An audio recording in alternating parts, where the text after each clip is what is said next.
Welcome, my friends, to the piano gym. It's a simple exercise. Shake your hands around a little bit. Don't do it too vigorously. You can do things like this,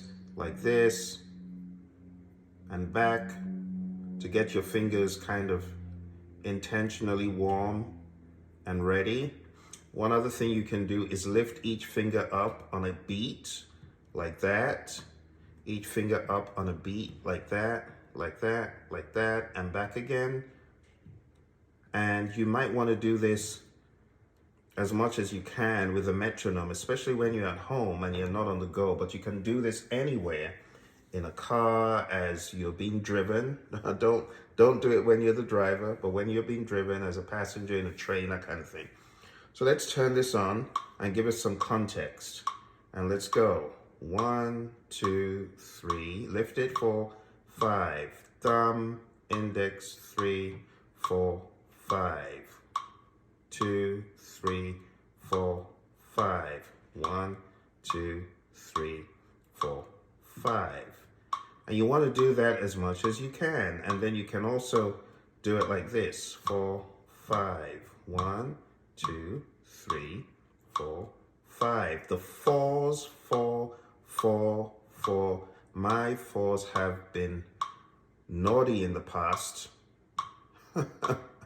They need the special training, and the 3s and the 2s, or depending on how your naming convention is. See that? Do those outward ones. Take some intentionality to really practice that. And the thumbs, the index, the middle. Thumb, index, and middle should be generally the easiest. The naughty ones are usually the pinky and the number 4. Oh, they're so much fun to play with. All right, so do that as much as possible. You can do other exercises like this. Just letting your thumb touch each finger. Like that. You can go back and forth like that. It does help. Or just there like this, just these tapping exercises. So I'm going to give you another idea of what you could do with this. So let's say you got this going. You could do 1, 2, 3, 4, 1, 2, 3, 4. Each finger taps the surface you're on. And these are my fingers tapping the surface. So I'm doing this with my right hand, but you can also do it with your left.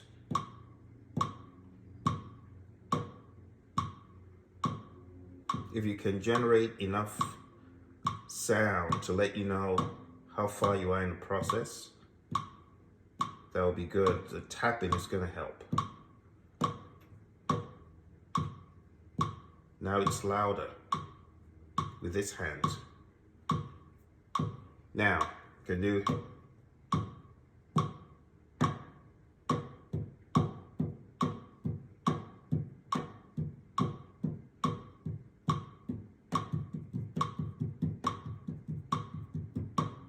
two, 3, 1, 2, 3, and 1, 2, 3, 1, 2, 3, 1, 2, 3, 1, 2, 3, 1, 2, 3, 1, 2, 3, 1, 2, 3, 1.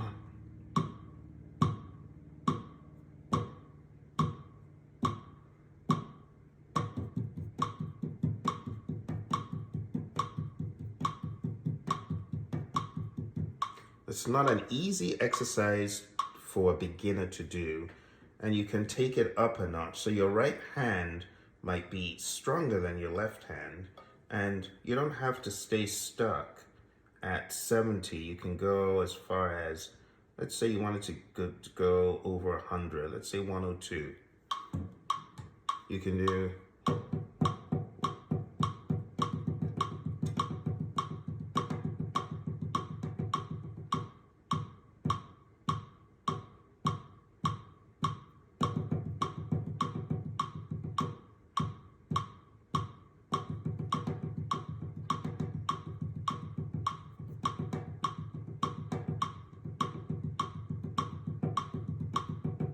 see, there's some sort of bounce going on. This one isn't there yet. This is probably around the 80. This is a lot quicker. And it might be the same for you. You might be able to run scales quicker with your right hand. Now what you're going to do, you're going to translate all of this to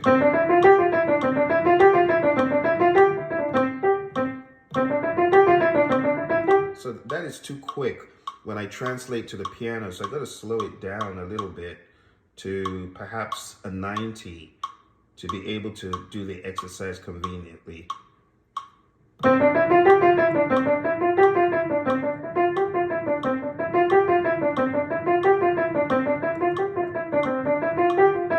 Still a little bit too fast, and you've got to be aware of what works for you. So I'm going to slow this down to 84.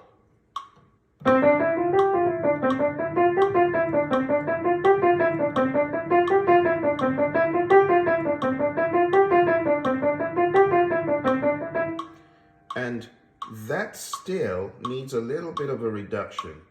So let's try 77.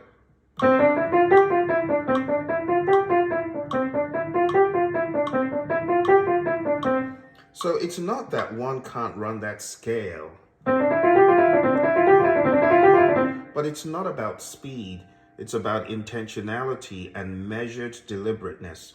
So for someone like me, who can run the scale quick, I have to slow it down to gain more control. See?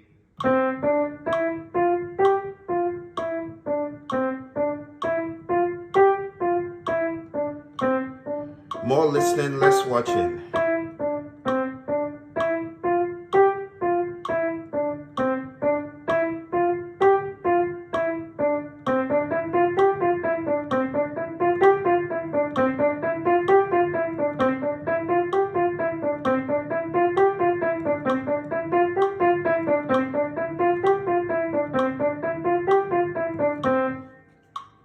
And more work is needed on the regular for you to calibrate your finger movements with a beat.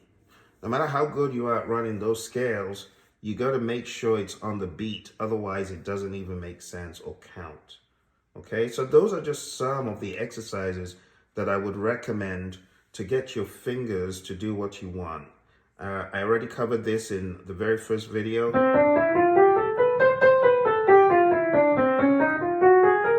And so on all the keys. So that's just one. Beyond that, you could do a chromatic run from C. And the way you do that, you're going to use these three fingers. The index, the middle finger is going to go first. And then I play my thumb as the B. So it's middle finger, B, middle finger, B, middle finger, B, middle finger, B. And then the index finger helps me cross when I'm going to E. You see, it starts off with the third finger, right? Your middle finger, C. So that's middle thumb, middle thumb, middle thumb, middle thumb, index, middle thumb, index. So the index for me, when I'm going down, I use that for the B and the E.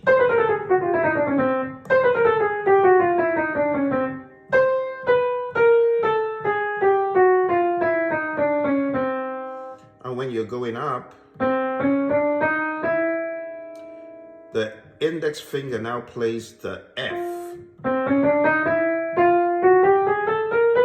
And then the C. See that?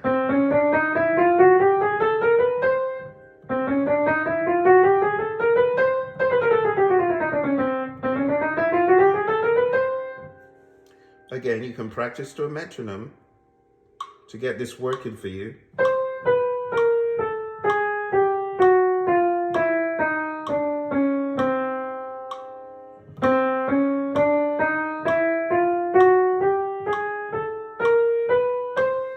And the more you play, the better you get, the more keys you're able to start on, and your fingers, they don't need coercion because you've trained them on how to behave.